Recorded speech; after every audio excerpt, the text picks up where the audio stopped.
Okay, how's it going? We here, we doing this. I'm chatting with Reza Cristian, who is my Latina bestie. We met and connected via all things environmentalism, sustainability, climate change, world of fashion.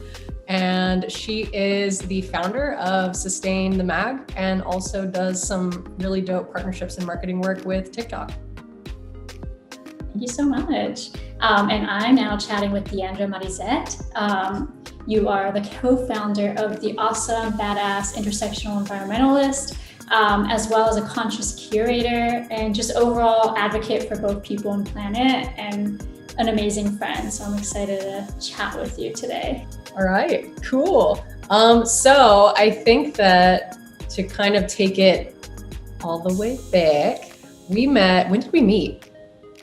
We met in like 18 or 19? I know New York. Yeah, we met in Brooklyn, and we had trouble connecting because you were moving around via bike. You were like, I'm here, come find me. And I was like, that was like a day in Brooklyn. Do you remember that? Remember the club we were both at? And that's how we were like, oh shoot, we were at the same salsa club the same night. And then we DM'd each other. Oh my gosh, you're right. Because we had been following each other for a while because we were both like cute little Latinas in the sustainable fashion space, but we had never talked. And then you saw me at Gonzalez y Gonzalez. Yeah. That's right. Okay. That would be cool if we met that night, but of course it's just like a packed place. So I'm glad we got to meet outside. Yeah. No, Manhattan was manifesting that for us. So it was good. Okay. So we've been friends for, was that 2 years ago? Yeah, I would say like 2, almost. Yeah, it was like 2 years ago. And then that's how we met.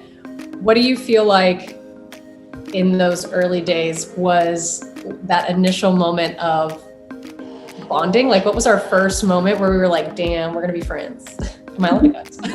I would say your style, first of all, was like, for me, like the one thing where I'm like, I want to be friends with this person, because like you were just cute in all your photos and like and your plants in your apartment. I was like, this is one person I want to be friends with. And then of course, just I think we had coffee that one day in Manhattan after the first time we met. And you were just like, I come to coffee shops to work, in cafes. And I was like, wow, this person's awesome. Like, you take time out of your weekend to like learn shit and like get things done. Oh my gosh. You make me sound like a total nerd. No, but that's the deal.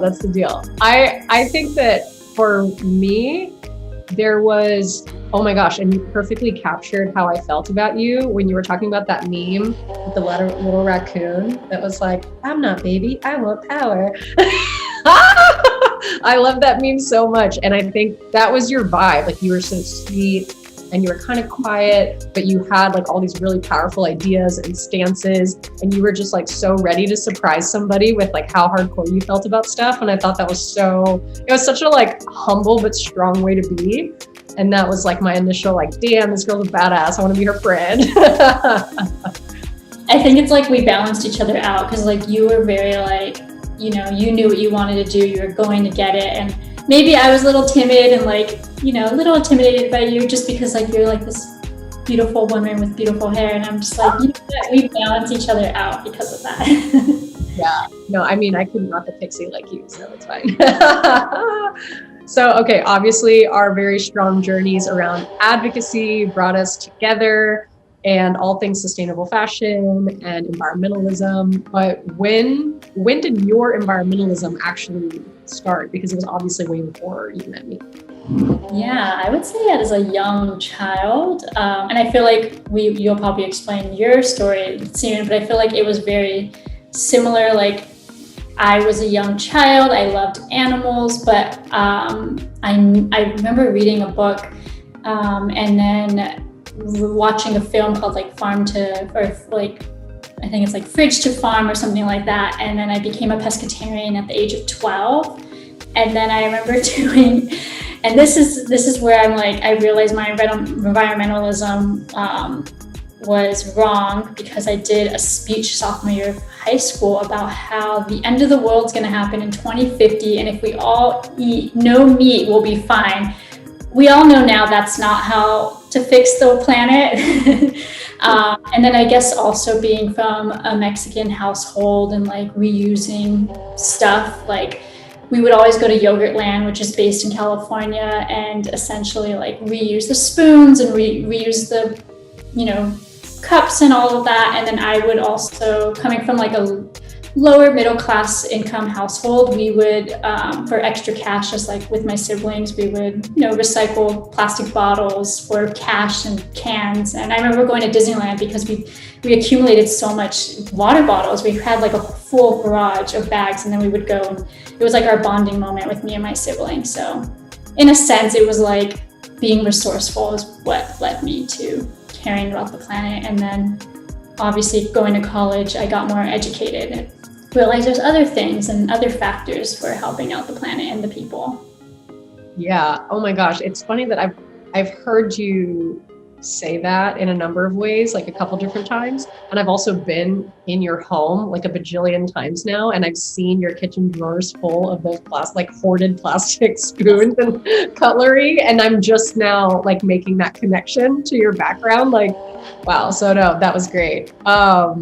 I think I was like super similar in the beginning with the animals. I was like, oh my God, my favorite show was Zaboomafoo. They had this little like talking lemur, and I was like, I have to save the lemurs. So yeah, that was very much me in the beginning. And then I think I realized like as I started getting older that more or less and less of my friends were like vibing with the whole protect the animals thing. And I was just so about it. And it was like all of my friends just started dropping off as we got older. Like it was like not cool anymore. And I was like, all right, well then shoot, I guess I'm just going to be the only environmentalist that I know. And of course started to do all the normal stuff. I kept like playing volleyball, kept trying my best to do okay in school and all that stuff, but never really had like a ton of eco peeps to nerd out with.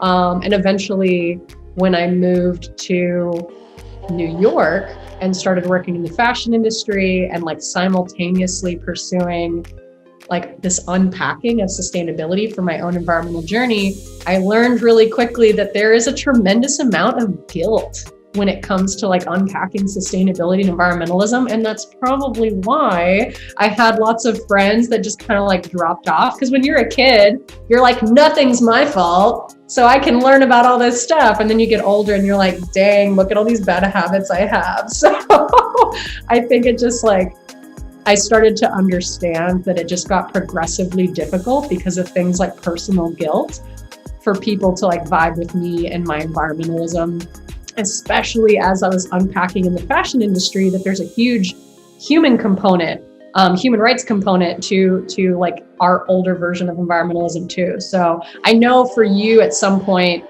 beyond, the understanding of your family and being resourceful to like leading you to today, like hoarding the spoons in your drawer, at some point you probably made like a decision for it to be a part of your career. Like at what point was that? Because I'm assuming that also happened before I met you. So yeah, that really happened in college. So I wanted to go to school for writing and like wanted to be a journalist, and I wanted to I actually have a YouTube video from back in my blogger days when I was in high school, and I literally am like, I'm gonna kick Anna Wintour's butt.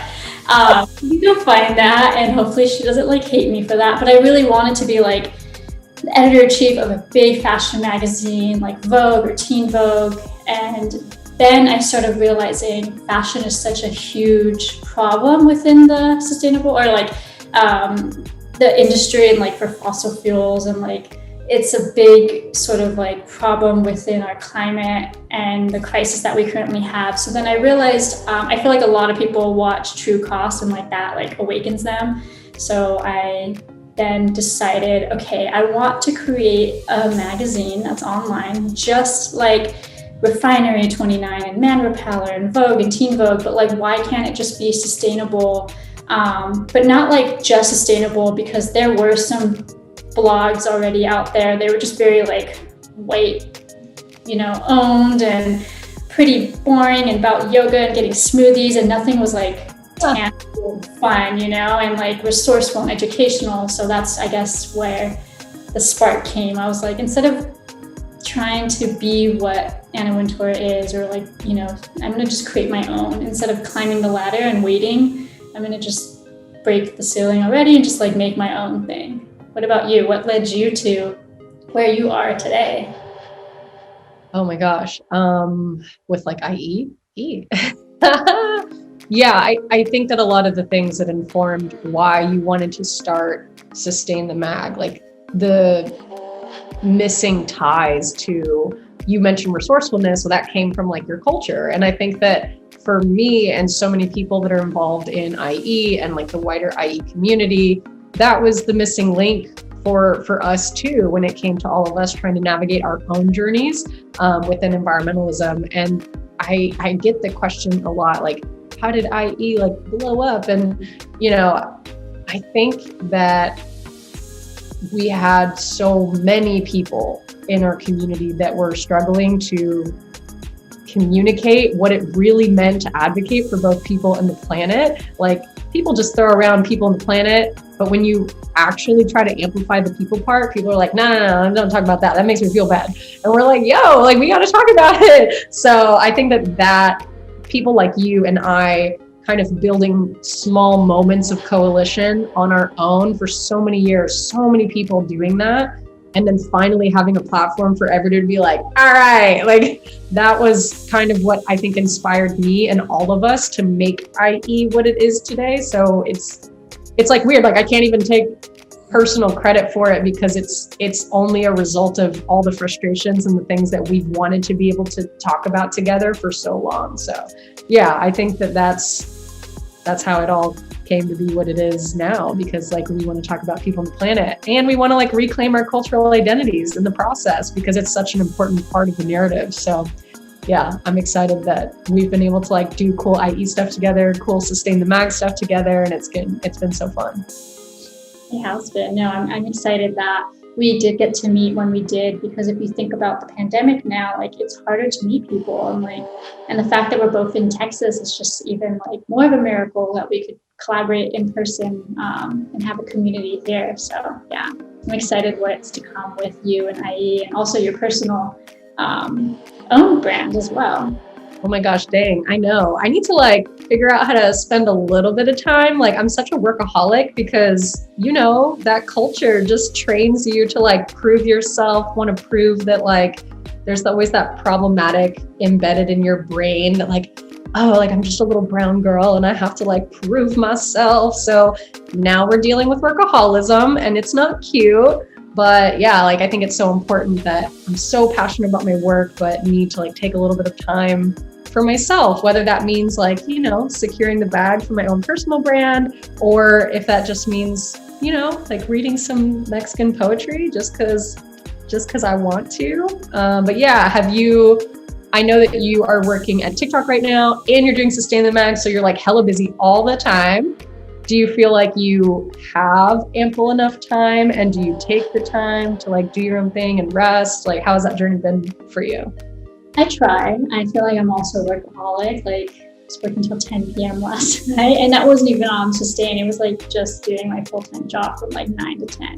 So I think I was actually thinking about it today. Like, I want to go on a vacation, not like glamorous or anything, but like hopefully one day, but somewhere close by, or even if I just, want to sit by a pool. But yeah, I feel like I'm a little bad. I've always been bad about self-care. I think that's just, it's our own capitalism, like telling us to like keep working and like to benefit and profit off of our hobbies when we shouldn't. So it's like, it's a struggle for sure, but radical rest is important. That's why we had you on that article and Sustain the Mag.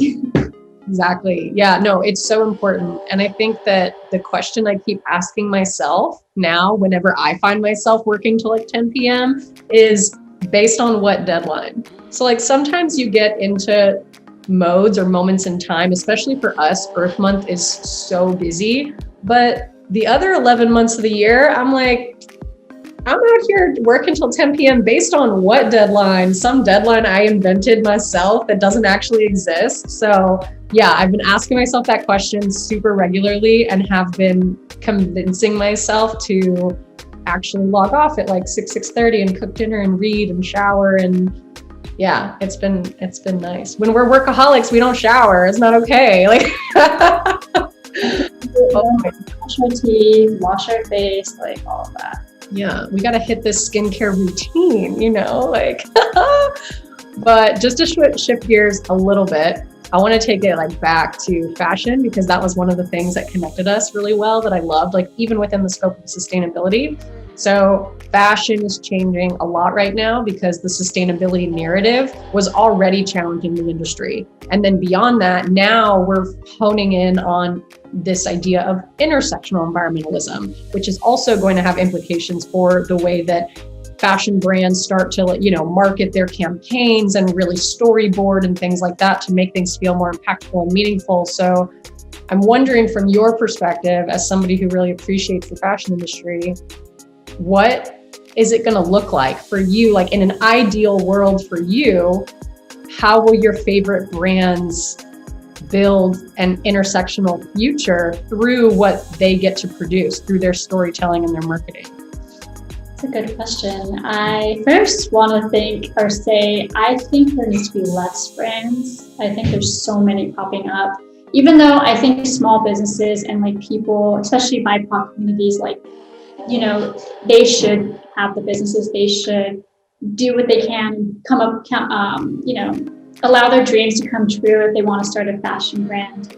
But at the same time, I think it's so saturated right now. There's so many brands out there, but it's not necessarily a bad thing. I think essentially in my ideal world, it's like I'm trying to think of a brand that like really does it. And I mean, I love Studio 189. I think they're awesome in terms of like design, in terms of like ethos, and working with artisans from Africa, and like just essentially like the production. It's just like really true to storytelling, specifically from like their backgrounds, the co-founders.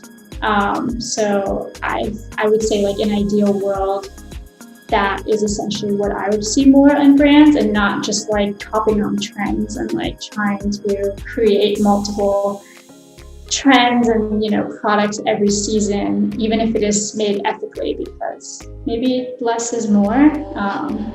And as long as the garment workers specifically are being treated equally, I think that's like the main thing. I think some people get like really washed up with greenwashing. Like, they don't realize that it's not about just the production, about the fabrics. It's also about the people making the clothes. So it's hard. I don't know if that's going to happen. And obviously fast fashion is still around, and that sucks, but hopefully we can see it, like the bigger brands, go down in the future. What about you? Yeah, no, for sure. I think that right now there's a couple different things that I'm looking at as brands go, announcing these big campaigns. And it's funny too, because we know that brands behind the scenes understand that a big campaign or a big drop is coming along with a very critical public eye right now, especially if you're a brand that wants to claim any space in the sustainable scene. So I think that, one, I want to give credit to brands that are doing a ton of work behind the scenes, but where I don't want to give too much credit is we understand that there's these passionate people, sometimes those small CSR teams or those small campaign teams that want to see something beautiful come to fruition. But I appreciate that they're still operating sometimes within a system that won't actually let that campaign be executed in a way that does protect garment workers or does truly embody the stories of the cultures that they're appropriating from and things like that. So yeah, I want to hold space for the people that are trying within the walls of problematic brands XYZ or developing brands XYZ. But yeah, ultimately, I think one of the things I'm looking for is sustainable reporting. Was something that I nerded out on hardcore when I first entered the sustainable fashion scene, because I was like, what does this even mean? Data, how are we measuring this?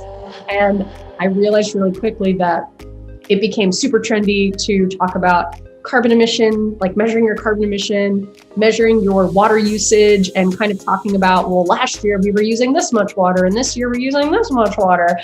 Cool. I think that's important. But one of the things I'm looking for now as kind of a way to move forward is, how are you relaying your use of air pollution, carbon emissions, or water usage back to, like, how are you connecting it back to the people in your supply chain that your production touches, right? How are you relating the two, linking the two, working really hard with, like, on the ground with the people that your business impacts to actually understand how to harness those measures to empower them. So it's kind of like the next step that I'm looking for, and I hope to see in sustainable reporting moving forward. And the reason why I think that's so relevant to the fashion industry is because, one, obviously all the production, but two, we're seeing that a lot of those high level measures like carbon emission, water usage, got leveraged as like marketing slogans and campaigns, and it's not enough. We have to know that brands are like tying it back to, you know, what's happening to the planet and to the people that are meant to steward the planet for us all over the world. So that's something I'm looking for. And another thing that I hope to see more of is that our stories are harnessed in a more thoughtful and inclusive and reciprocal way. I think that cultural appropriation was something I was really passionate. I mean, you know, I was so passionate about unpacking that at the beginning of my fashion journey. And one of the examples that I'll go back to, do you remember when I brought up the example of, I think it was the Cruise 2019 Dior show, where it's an Italian designer and they harnessed pretty much the essence, if you will, but also like beautifully the aesthetic of the escaramuzas. Mm-hmm. You remember when I brought that up? Yeah, I love that example because I do think it could have been great. I think it could have been great, which is why I was like, it's so bittersweet. They put on this New York Fashion Week show that was opened up by an escaramuza performance. And I was like, damn, like that is such a cool way to center the culture. And because the women who were performing were wearing their Adelita dresses. So because escaramuzas were inspired by the Adelitas, which were the women who fought in the revolution. And they're wearing their dresses. And then because the show happens right after that performance, you get to physically see and experience that the collection was clearly inspired by the escaramuza dresses. And I thought that that was a beautiful way to showcase that. However, very few people get to be involved in New York Fashion Week. So this is why I love this example with you, because you're so passionate about editorial. And when that collection made it to the cover of magazines, they placed the essence of that collection on the face of Jennifer Lawrence. And I was like, no, like, I was like, I love Jennifer Lawrence, like, girl, I love you, you're great. But with the experience of editorial, and I'd love to get your thoughts on this, but like the experience of editorial, you don't get that performance aspect that helped to tie that experience together. You only get the photography, like that beautiful imagery. So again, it felt like if I was just a little brown girl, like reading the magazine, it would look like, oh, like there's my culture, like that's cool, but it's only beautiful and cool if it's seen on a white woman. And that was really tough. The potential of the collection, like it really got to me. Yeah, that's why, Vogue and all I hate calling out, fashion magazines, but that's why we started digital covers on our side last year, because, people like us and so many other people that, don't see themselves on the covers or don't see themselves in magazines for so many years. Now I feel like, of course, they're trying to get better, but then I also bring up in editorial, like, okay, they may be seen on the outside through editorial now that Vogue and all these fashion magazines are trying to look diverse, but up in the executive, there's still problems internally. Like Anna Wintour and like all the execs, like they've had their problems, and maybe on the outside they're trying to make it look diverse for a marketing perspective, but inside, there's not so many Latinx and BIPOC people that are on the top executives, and that's the problem too. So hopefully that changes in editorial, and that's what I'm trying to shift the narrative in media for. Yeah, that's right. Shift the narrative of the environmental movement. We love it. So I guess to kind of wrap, towards the end, we talked about radical rest just a little bit, which like we're about it. What are some of the ways, because you already touched also on some of the ways that your Latinx identity has helped kind of inform your sustainable journey, but how has your Latinx identity helped to inform the way you rest and the way you connect to the planet? I would just say, honestly, cooking. For me, like trying to cook more like the dishes like my family would cook. Like I love chilaquiles. If I can cook that on the weekend, that's like my go-to. My dad would make it growing up. I feel like cooking has been more, because sometimes I feel like cooking you have to eat. So then that's like a good way for me to just get my mind off things. And that's kind of how my culture has allowed me to rest. It's just like, even though we're working technically, like, but it's still fun to just like learn a new dish. So that's been my things like right now. And then trying to connect more with nature is like another always, because I feel like growing up, this is like where my culture kind of didn't help me with connecting with nature, because my father never wanted me to like be outdoors as much. And like we would like obviously very tomboy playing soccer and stuff when it comes to like going to the beach, the mountains, like doing things that I do now, I didn't get to do growing up. So now I'm like doing my inner child, hiking, you know, want to go snowboarding one day, even though that was never something I could do growing up. Yeah, so I guess those are like my things. What about you? Yeah, for me, I think that it's funny that you say cooking, because I always lean on making tortillas. It's one of those things that hits a lot of things that growing up I understood, but didn't necessarily understand to connect to environmentalism. So my family and I, like, we would make tortillas, and in the kitchen, it was one of those events that would kind of make everybody come to the kitchen, because if there's tortillas happening, then that means there's also refried beans happening and like all these things. So it would draw everyone together in that way. And that was like a byproduct of tortillas, which is a byproduct of like food and eating and sustenance. And I think that over time, I've grown to appreciate that making food, which we've come, I think, to understand that sometimes it's just better to be like a quick, easy thing. It disconnects us from those moments and those notions that food should be able to build in pause into your life and like draw everybody to the kitchen, draw everybody away from their phones, away from their laptops, and like just to a moment where we can appreciate and connect and sustain one another. And I think that's beautiful. And it wasn't until like these past few years that I was like, oh, dang, like that is in and of itself like a gift from the planet. And it took me a long time to realize that. But yeah, so I would say that food is definitely a great way to, you know, connect ourselves and our communities back to the planet.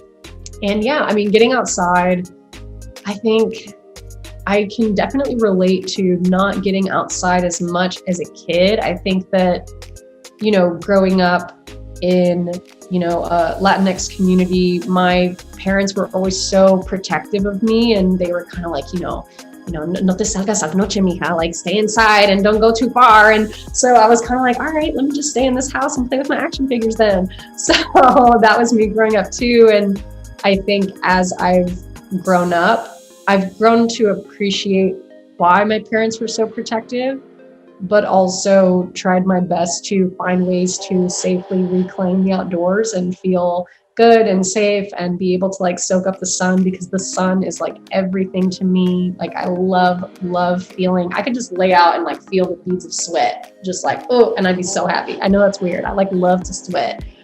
So yeah, I think that being older, wiser, you know, my mom like trusts me to navigate the outside world, outside of our home, a little bit. So yeah, it's nice to try and like reclaim the outdoors for myself in adulthood. Yeah, it's good. I love when you always post about reclaiming the outdoors on your Instagram and like the articles that you guys do on IE. So it's definitely an awesome, topic. Hey, Reza.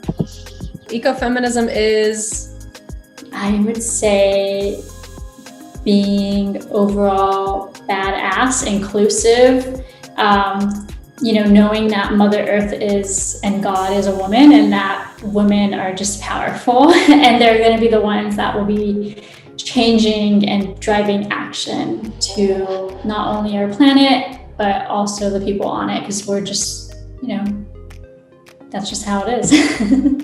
I love it. I love it. Intersectional environmentalism is... Yeah, no, I loved your response. I thought that it's such a good way to showcase, I think I like that you touched on like Indigenous and Black communities in particular, because even within the Latinx community, I think one of the beautiful things about intersectional environmentalism is that it's not just about, everybody that's not white, right? Like, even though there are a lot of conversations that need to happen around that, I think intersectional environmentalism also helps us look within our own communities too. So how has the Latinx identity or folks within the Latinx community failed to acknowledge the very important and beautiful differences between, how we identify culturally and how Indigenous communities identify culturally? Because there's some beautiful synergy there, but then there's beautiful differences that we can acknowledge and appreciate. And then again, how can we appreciate that America was economically engined by the Black community, and that has gone so horrendously unacknowledged. And I think that intersectional environmentalism as a lens can really help us as a community really identify anti-Blackness within our community, unpack that, and help us to acknowledge alongside all these other communities how we need to support and stand in solidarity with the Black community. So I love that intersectional environmentalism is a lens that can be used, of course, to unpack whiteness, white supremacy, and colonization, but also help us look more deeply within our own communities. So I love that you said that. I think as a whole, intersectional environmentalism is a beautiful lens that helps us achieve the goal of environmental justice by amplifying unheard voices in the environmental movement. For so long, people have said, we want to protect people on the planet, and they get lumped together, but people don't really do a good job of talking about the people part because it makes us feel bad. And I think it's really important that we apply this lens so that we can always identify who is most directly impacted, whether that be the disabled community, whether that be the LGBT plus community, whether that be a BIPOC community, always being able to identify based on any given issue, who is the most vulnerable to that issue, and how can we really center them and use that to inform how we build better solutions. Sustainable fashion is? It is, like I was kind of talking about before, it's not only about the production, it's not only about, the fabric and the diversity of marketing. It's about mostly, I would say primarily, the garment workers. Like, that is a huge heavy lift in what creates this industry, specifically fashion industry. And in order to be sustainable, you have to be kind of circular and think about all of it. So essentially, if you can do all of it, then that would be amazing. But at the same time, we should understand that sustainable fashion can have its own pinpoints, because sometimes being perfect is not always the key, and we can't always be perfect. So essentially, that's what I would most think of it as. I agree. I think sustainable fashion is circular and also reciprocal. I think that your focus on the garment worker or the artist creating the goods is such an important part, not just for the sake of human rights and ethics aside, like that of course should be, the foundation of how we build supply chains is like rooted in human rights and ethics. But we end up with, I think a lot of fashion brands have shown us that we end up with campaigns and collections that are just a little bit like the soul gets stripped away, because when you empower artisans, there is so much culture that's embedded in the way things are sourced, the way things are created, woven, painted, burned, whatever it may be. All of that artistry that goes into the process gets stripped away when we start talking about mechanics, efficiency, industrialization. And so I think that it's about going back and appreciating that the process was always a part of the end result. It was always a part of what made a collection worthwhile. And so I hope that that's what people start to identify sustainable fashion as opposed to just a measure around how much water we're saving in our production process. So, sustainable fashions to me. I have a question in my direct DMs. Ooh, let's see. So I think Reza is a stream, a little water stream. I think you are a stream. I think of water streams as those things that are very calming and quiet, but life-sustaining and very necessary, and it keeps everything moving along. And I think that whenever you host events at your house, you let so much of your cultural elements of just like your daily life that bring everybody together so powerfully really shine. And I think that that's like what was always meant to keep people moving through life in like a positive, happy way. So in a single statement, I think Reza is a stream. Thank you. That's so poetic. I also have a question, or not a question, statement. And I have a lot. I have so many words I want to say, and maybe I'll just say them all that I just thought about. But to me, Deandra is not only a badass, eco-conscious warrior for many reasons. I think we all know why, but also I would love to be poetic back to you and say that you are a rose. And I think rose because of like, just like your radiance and your beauty, obviously externally, but internally. Made me cry! And just like, your culture shining bright. And I think rose, because I also relate that to like our cultures and like the people we also look up to, like the musicians. And a rose is just like what I think of you as in terms of like, I don't know, you're just a beautiful, growing leader and mentor. And yeah. Oh, let me add that to my email signature. Thank you, best Deandra Rose.